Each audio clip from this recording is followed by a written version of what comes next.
The International Christian Embassy Jerusalem is your embassy in the heart of Israel, founded in 1980.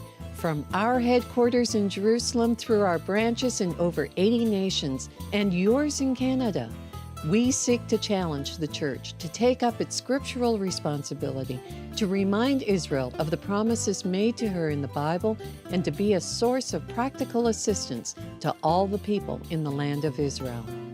On today's program, a visit to the marketplace of the first century port Magdala, also the historic site of the first Roman battle against the Jewish revolt.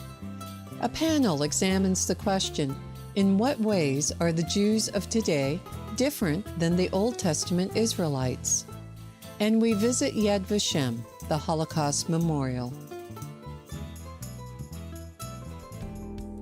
The city of Magdala, the hometown of Mary Magdalene, it became a fortified base for rebels during the first Jewish revolt.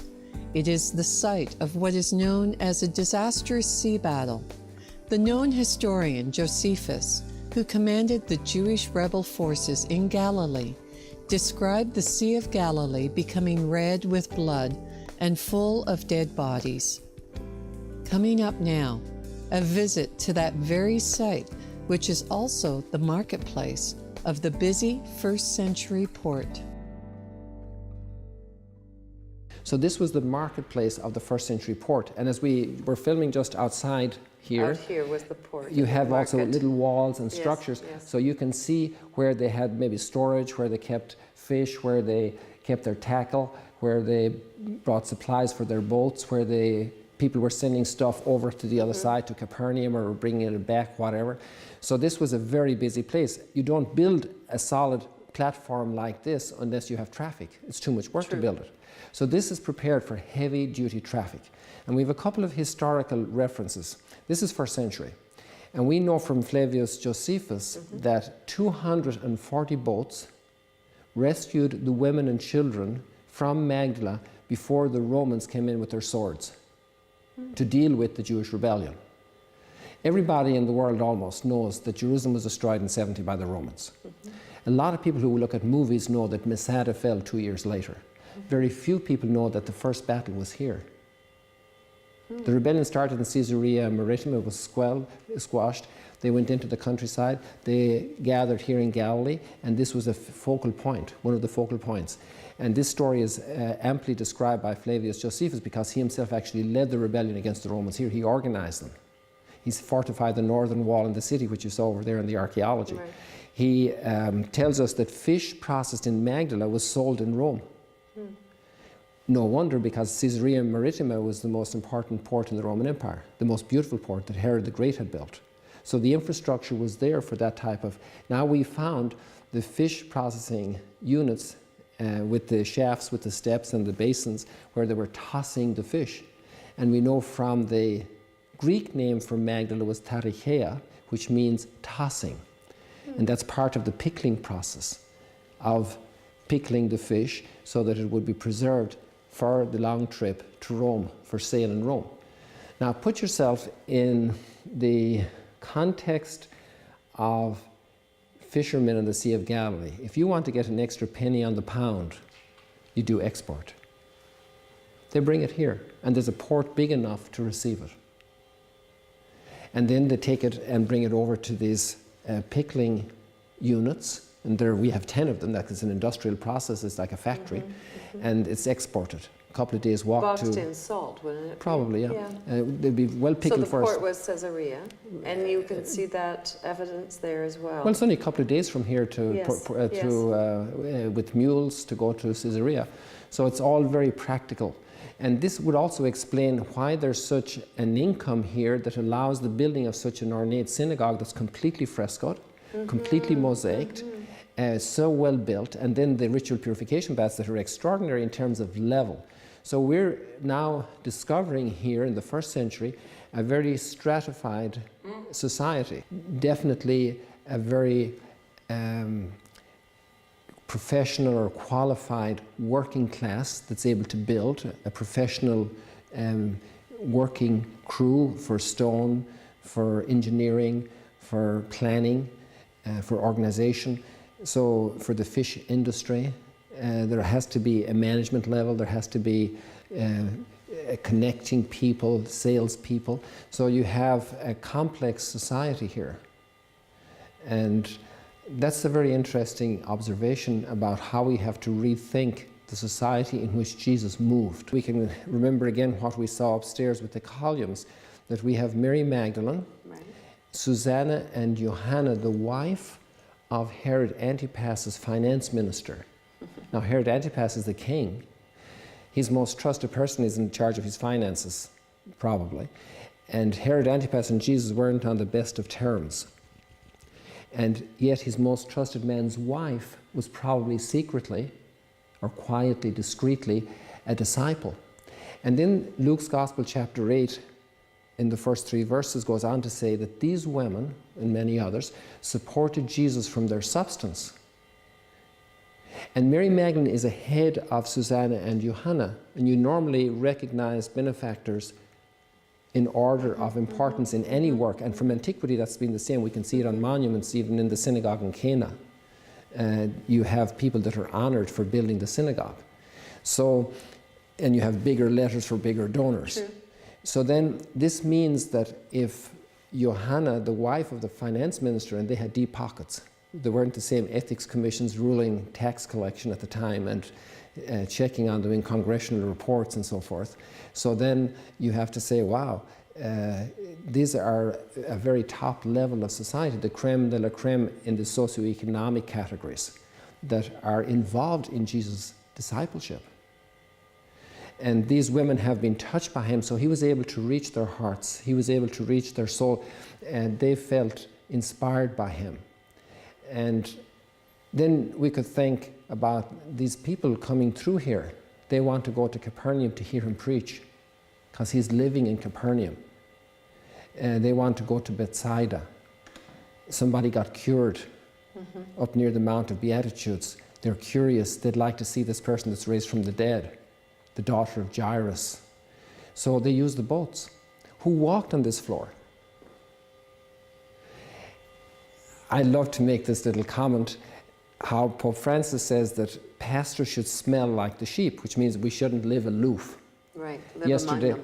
Yesterday we had 74 pastors from the Assemblies of God here, in this chapel. And you know, I said, well, you probably don't follow Pope Francis, a little quip there. But if Pope Francis came here, he might have to say the pastors need to smell like fish, because Jesus would have smelled like fish. Like the fishermen are living, they're handling this all the time. So Jesus is among fishermen. They haul their fish in here. And Jesus got on the boat here and went across. They crossed to the other side. That language is frequent in the gospel, and we only probably get 2% of all the things that did happen in the gospels, in the text of the gospel of what happened in Jesus' ministry here in Galilee. So now this place becomes very special. You know, it's very possible that Peter stood on these stones. Can you imagine Jesus waiting for the boat to come in or waiting for them to unload?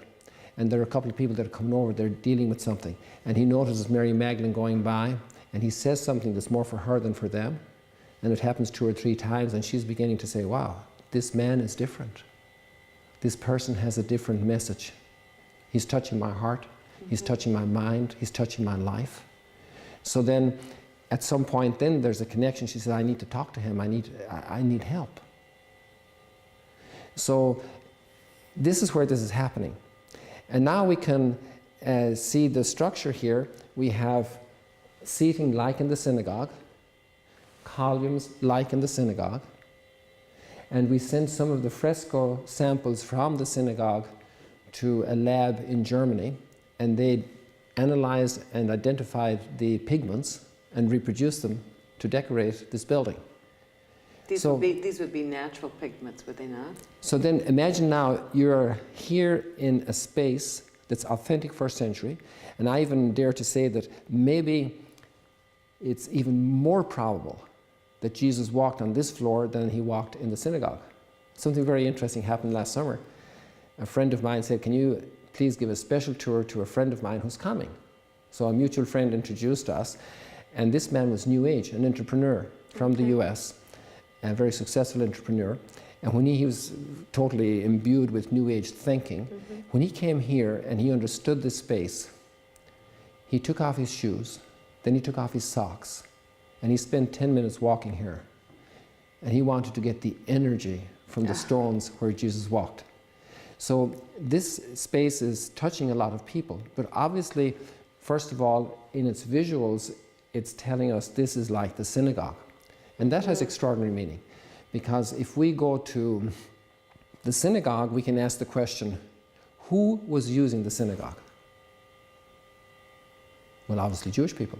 They built it.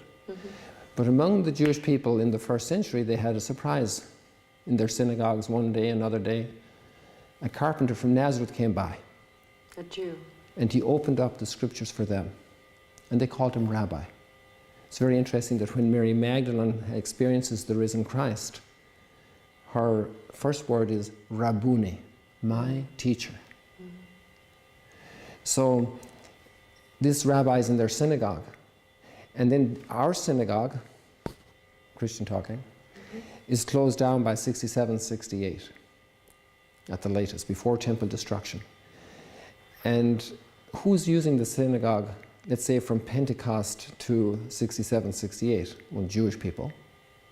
But if we look at the Acts of the Apostles, we see Peter and John coming out of the temple after the mid-afternoon prayer. And Peter cures the paralytic, right? There's that miracle. So if the apostles, who are the prime first row co-workers of Jesus' ministry, are going to the temple, everybody's going to the temple. They didn't stop going to the temple. They didn't stop going to the synagogues. So who's using the synagogue? Jesus' disciples. Among the crowd of Jews. Maybe a significant portion here in Galilee. So then, what does that tell us? Why did we find the synagogue today, at the beginning of the third millennium, the 21st century?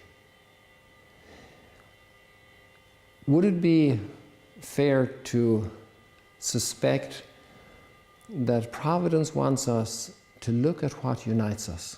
Because 2,000 years ago, they weren't divided into Presbyterian, Methodist, Assembly of God, Orthodox, Coptic.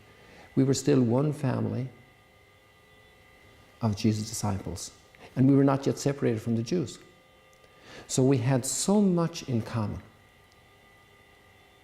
And now we will never roll back completely the fragmentation and the development of peculiar and particular traditions to each faith community. But we do need to look at each other and say, you know, hold on a moment. We share a lot. We cannot afford to hate each other. We cannot afford to have negative prejudice toward each other. We need to discover why each community is doing this, what lies behind it, what's the significance, what's the intention, what are we pursuing? Are we on an ego trip? Just our understanding? Are we able to embrace the whole of the body? Are we able to open our hearts for the complete working of Christ in his body, in the church, in the world, in our time? So I think this discovery has been a great gift for us at this time. Now, therefore, if you will faithfully obey my voice and keep my covenant, then you shall be my special possession out of all the nations, for all the earth is mine. Exodus chapter 19, verse 5. Hello and welcome to our panel discussion on Inside Israel. Our panel today, starting from the end, is Faitine, Adam, and Pastor Tech. We have a little bit of a controversial topic today, and the question we're examining is this. Are Jews the same way today in our generation as they were in the Old Testament? And I'm going to start by telling you guys something a little bit humorous, where a Jewish lawyer that I was interviewing on another show once came to me with a big laugh and said, I heard this Christian calling Israel the Israelites. And he was laughing because they're not called the Israelites today. So right there, you see a bit of a difference. Take it away. Are they different? Do you see it as a difference today as it once was? Well, like you said, it's a yes and a no question. Yes, they are very different. You know, you have Jews that look like anybody else. You wouldn't be able to point them out from a crowd. But then you have Jews that are doing the exact same things that they were doing 3,000 years ago, eating the same way, observing the same commands of Scripture. And it's quite a paradox when you think about it, but it's a beautiful thing because the Bible is still alive today through this people group. Now, I want to expand that a little bit, what you said there, because I think a lot of people forget that we're looking at the 12 tribes of Israel. And in so doing, which a lot of people don't tend to focus on, you're looking at Jews from the tribe of Israel that come from China, from India, from Ethiopia. And one particularly interesting feature about the Ethiopian Jews that returned back, it came out in a small book that these people did not even realize that there was a lot of them, that there was a state of Israel. They were still following the ancient traditions of Judaism. And when it finally came forth and they were told, you're going back to the land, it ended up being a shock for a lot of the people. So this did show. So could we be looking at something here where, as you said, you've got some people that are still living very much according to those traditions, but others that are not? That's one aspect. But the other thing is you find people saying, everything has changed. Jews have been dispersed. They've been dispersed throughout Europe. You've got this percentage of blood. It's no longer the same. And that's when you start getting into the dangers of replacement theology, which I think we need to address today.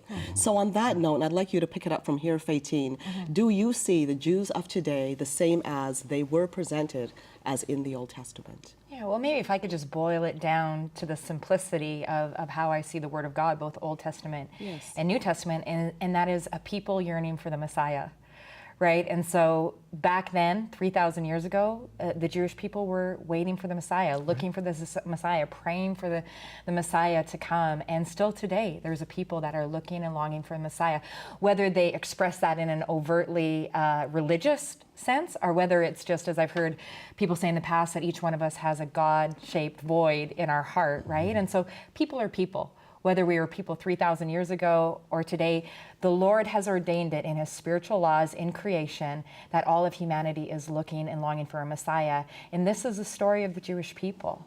And I believe that this is one of the greatest ways that we can serve the Jewish people is by praying that the Prince of Peace would be manifested in their hearts, lives, and land in 2017. Interesting point. That is the one distinct difference with Christians and Jews as well. Jews are waiting for the first coming, and Christians are waiting for the second coming. Pastor Tech, over to you.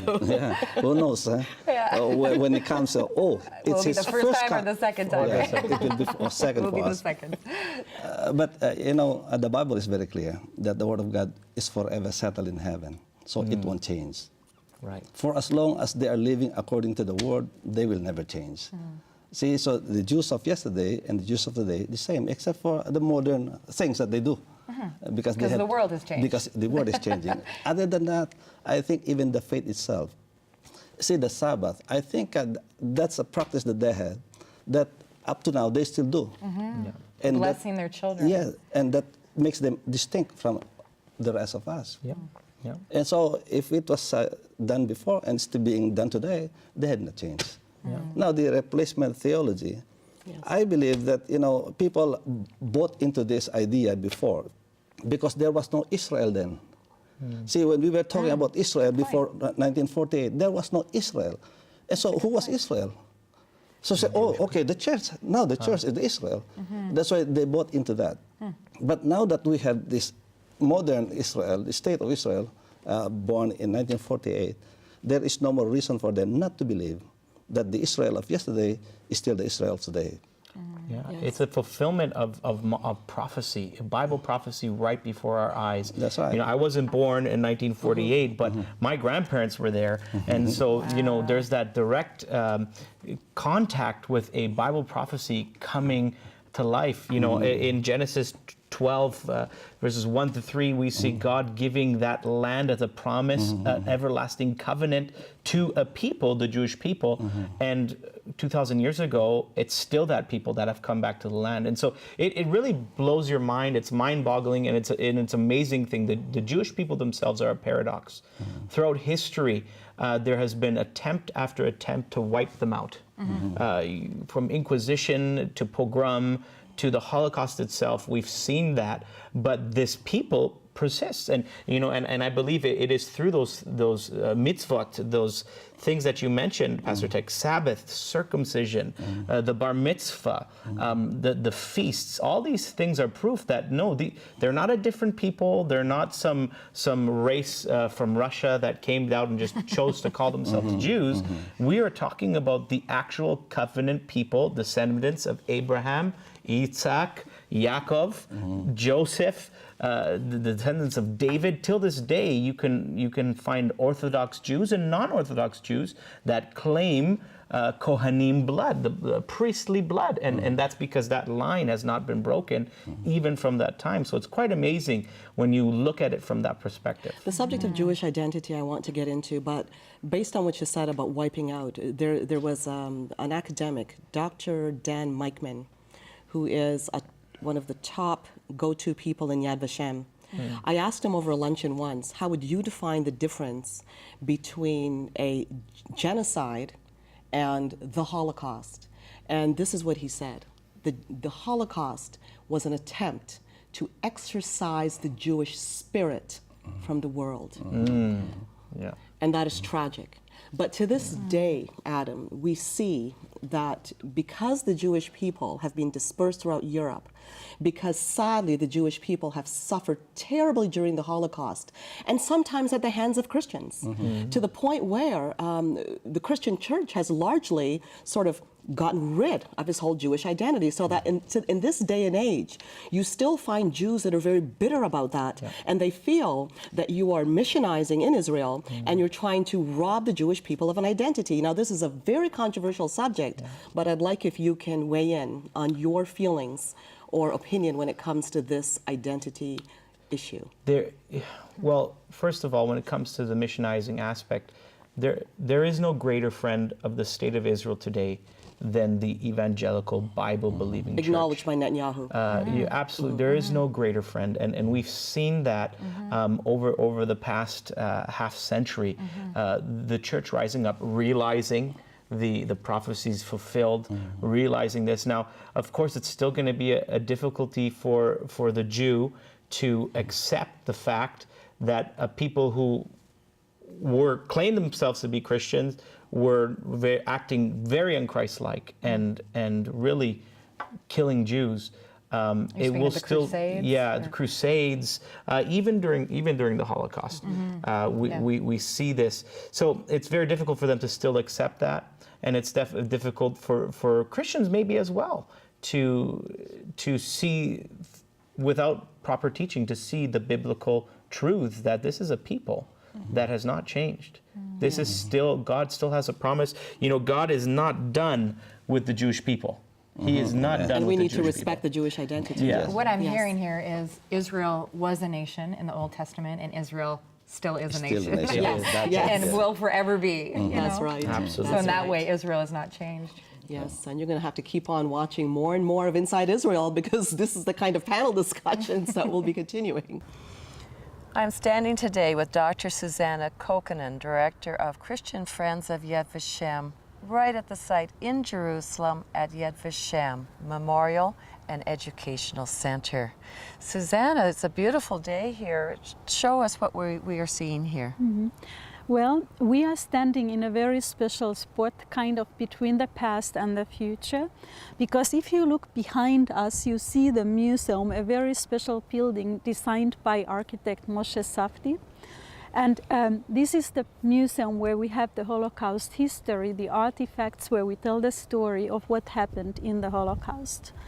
If we would be able to look at another direction, we would see the School for Holocaust Studies, and that's the future, because that's teachers and the young people who come and they study the Holocaust. And really, here in the Mount of Remembrance, where Yad Vashem is located, it's really past and future that are meeting each other. And what significance does this have in the educational? Can you tell us more about the educational aspect, about the future?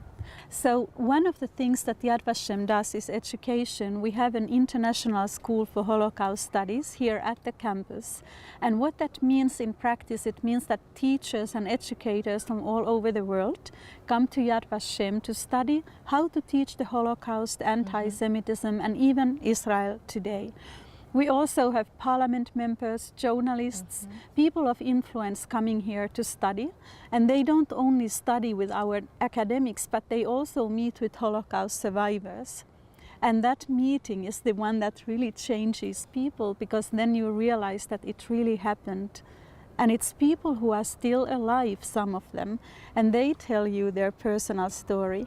And one of those survivors is actually the childhood friend of Anne Frank.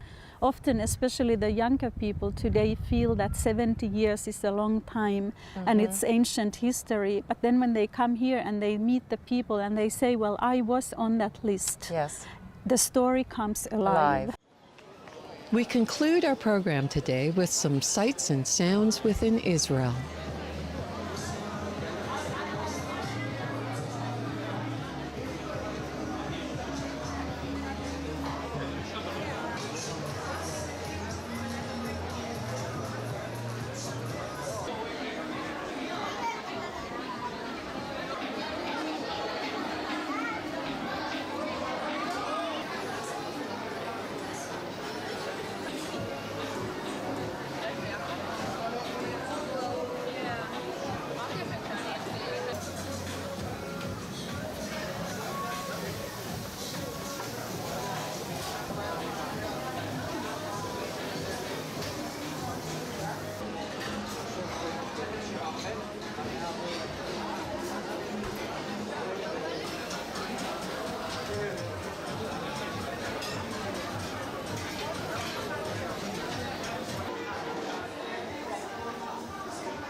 Thank you for joining us today, and be sure to visit our website at www.icejcanada.tv or call us at 1-866-324-9133. Through your contribution to ICEJ Canada, you can participate by giving to Haifa Home for Holocaust Survivors, Women at Risk, Red Carpet Project, Operation Life Shield Bomb-Proof Shelters, Shoulder to Shoulder Aliyah Support, Beit Singers Children's Home, Israel in Crisis, ICEJ Communication Media Fund, Christian Friends of Yad Vashem, Magen David Adom Emergency Services, Canada Israel Young Adult Scholarships, Equip and Teach, Beit Rachel Strauss Inclusive Community, Gift Estate Securities Funds.